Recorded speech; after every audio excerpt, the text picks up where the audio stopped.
Do que nosso país precisa para crescer, para se desenvolver?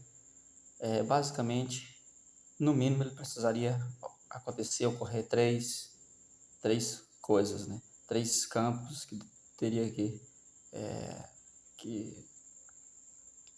passar a existir alterações ali, mudanças para melhor, para poder funcionar bem, trazer os resultados, né? Para poder ser mais operante e a gente ter melhores resultados. Quais seria?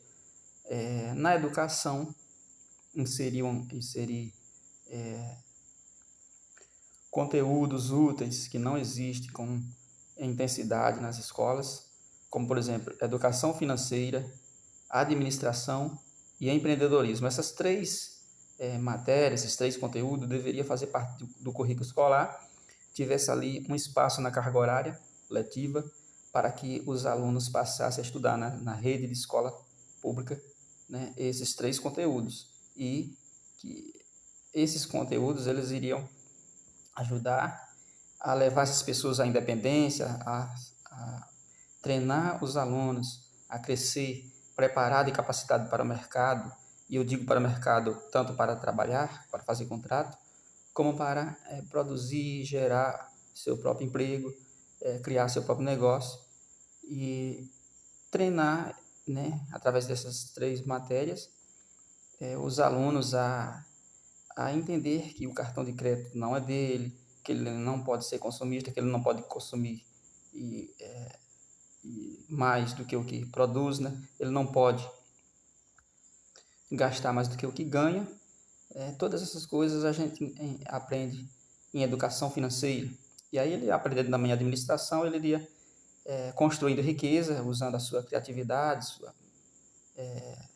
através da meritocracia para crescer, ele iria saber administrar as riquezas que ele gerou ali.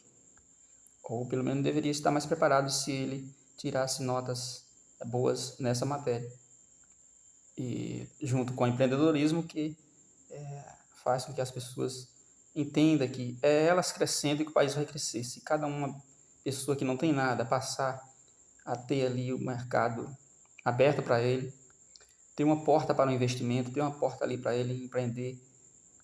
Se existir a liberdade econômica, é aquele cara que não tem nada e que passa a empreender, a criar o próprio negócio ali pequeno, que ganhou a independência, né? A independência financeira, a independência, o aprendizado ali, a capacitação para produzir algo para si mesmo e administrar, e assim estará fazendo o país crescer. Então seria isso, o reforço, né, nas escolas, o reforço básico, através desses ensinos, desses três conteúdos.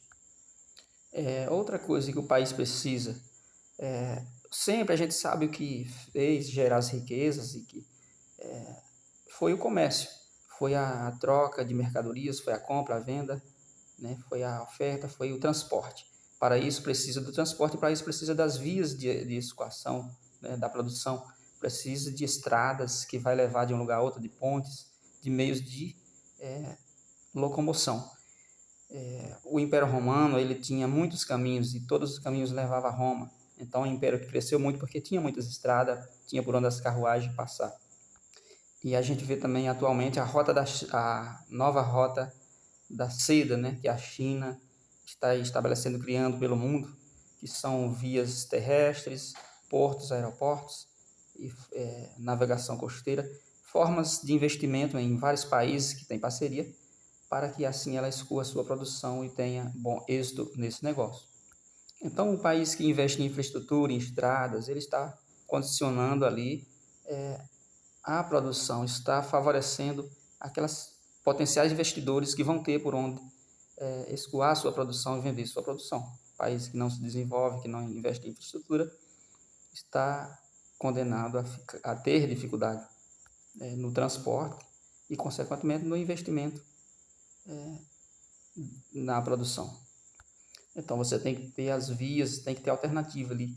Não só estrada, não só para queimar combustível, não só para queimar óleo diesel para os caminhões, mas tem que ter ali uma variedade. O país tem que investir em ferrovias, em hidrovias, como foi feito lá o marco regulatória da cabotagem, que facilitou o transporte de navios que vêm de fora do país, eles podem fazer cabotagem, navegar em volta da nossa costa marítima, levando a carga para vários destinos, barateando o preço dos produtos. Isso foi bom.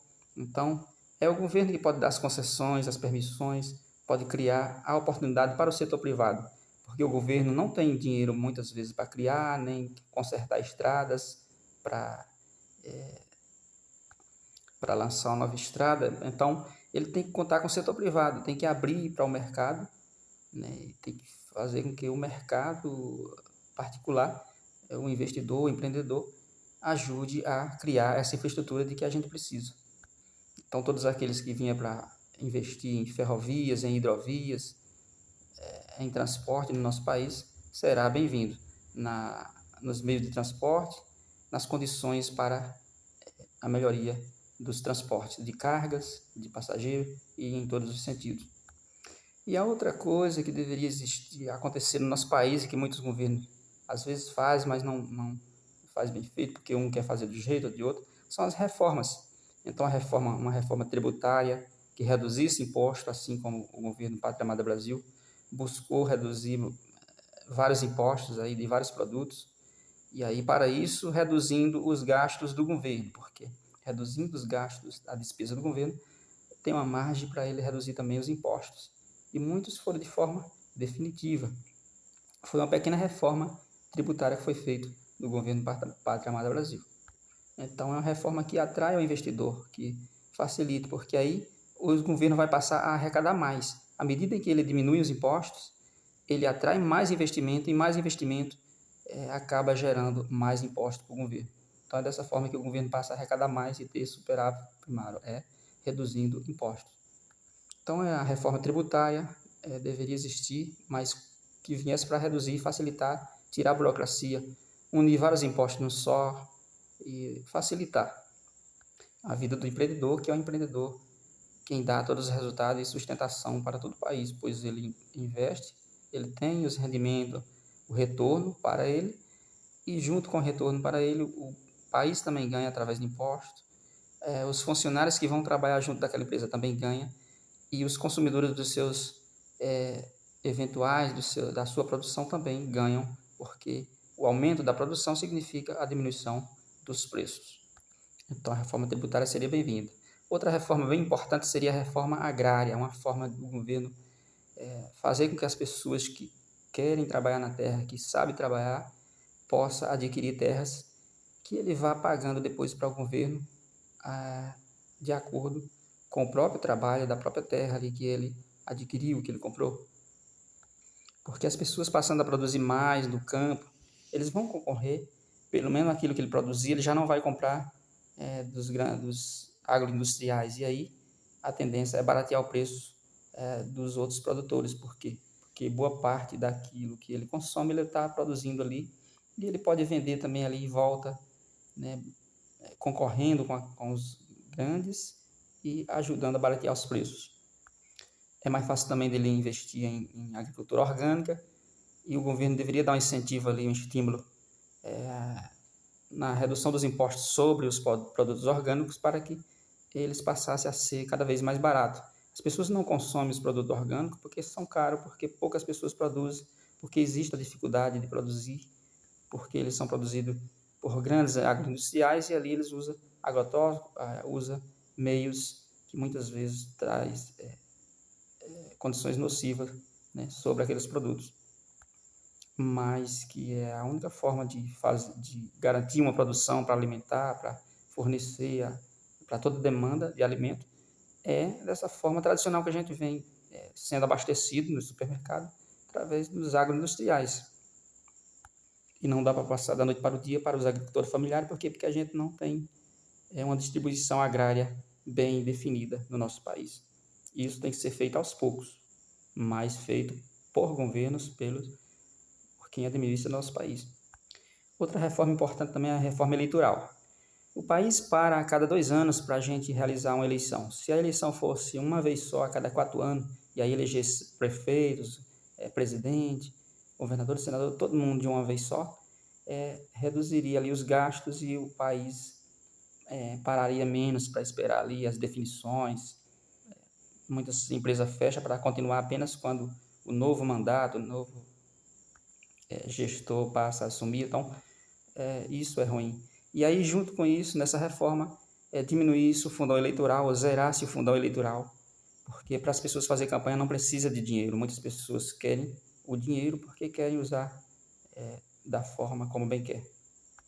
É uma reforma político-administrativa também. Reduzir os benefícios exorbitantes que certos parlamentares têm nos seus cargos, ministérios também, os ministros do STF, que têm grandes regalias, reduzir os salários disso, daquilo, salário paletó, salário de não sei o quê, e reduzir também o número de cadeiras, por exemplo, são 513 deputados federais. Poderia ser menos, poderia reduzir para os 400, para os 300. Os senadores, que são 81, são 3 para cada estado, pode reduzir para apenas 2 por cada estado, ou 1. E aí os mandatos deveria ser todo mundo junto, né? A cada 4 anos. Os senadores também.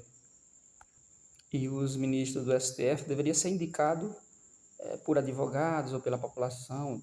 Tivesse outra forma de indicar, além de ser indicado pelos presidentes, na época em que necessita inserir um lá.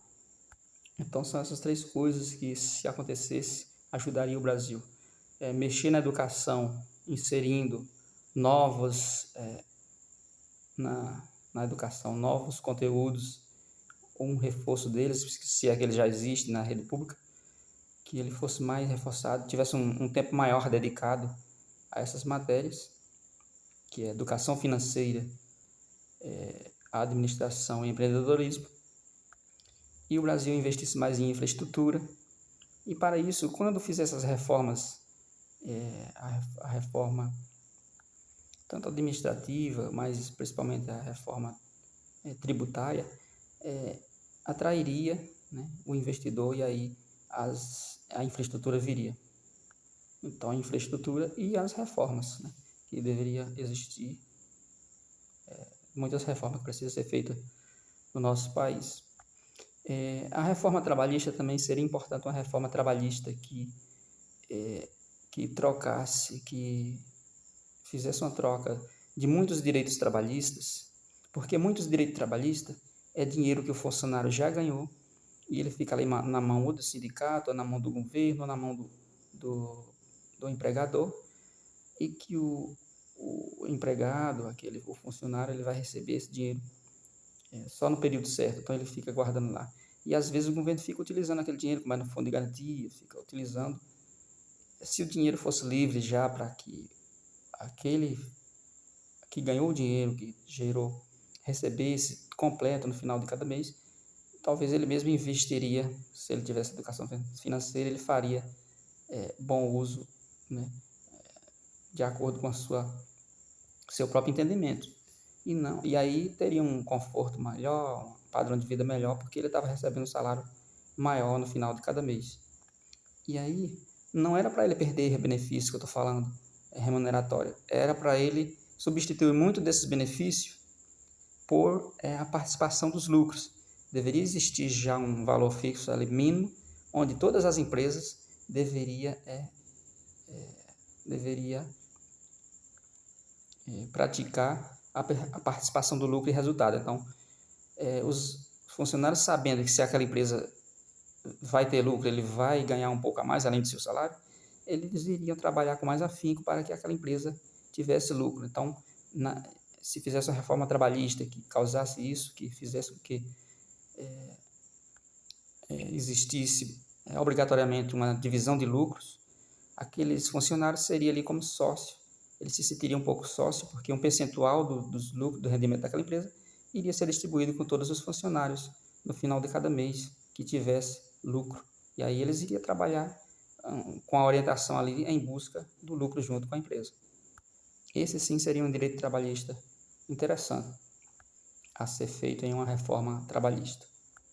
E aí basta o povo entender que isso é bom, que deve cobrar dos representantes, e eles criar leis, levar para votação, aprovar e passar a funcionar, e a gente esperar os resultados, porque essas reformas têm todo o indício, né, tem toda uma imagem de que elas são viáveis, de que elas são necessárias, de que se elas for colocadas em prática, elas certamente trarão algum resultado para melhor.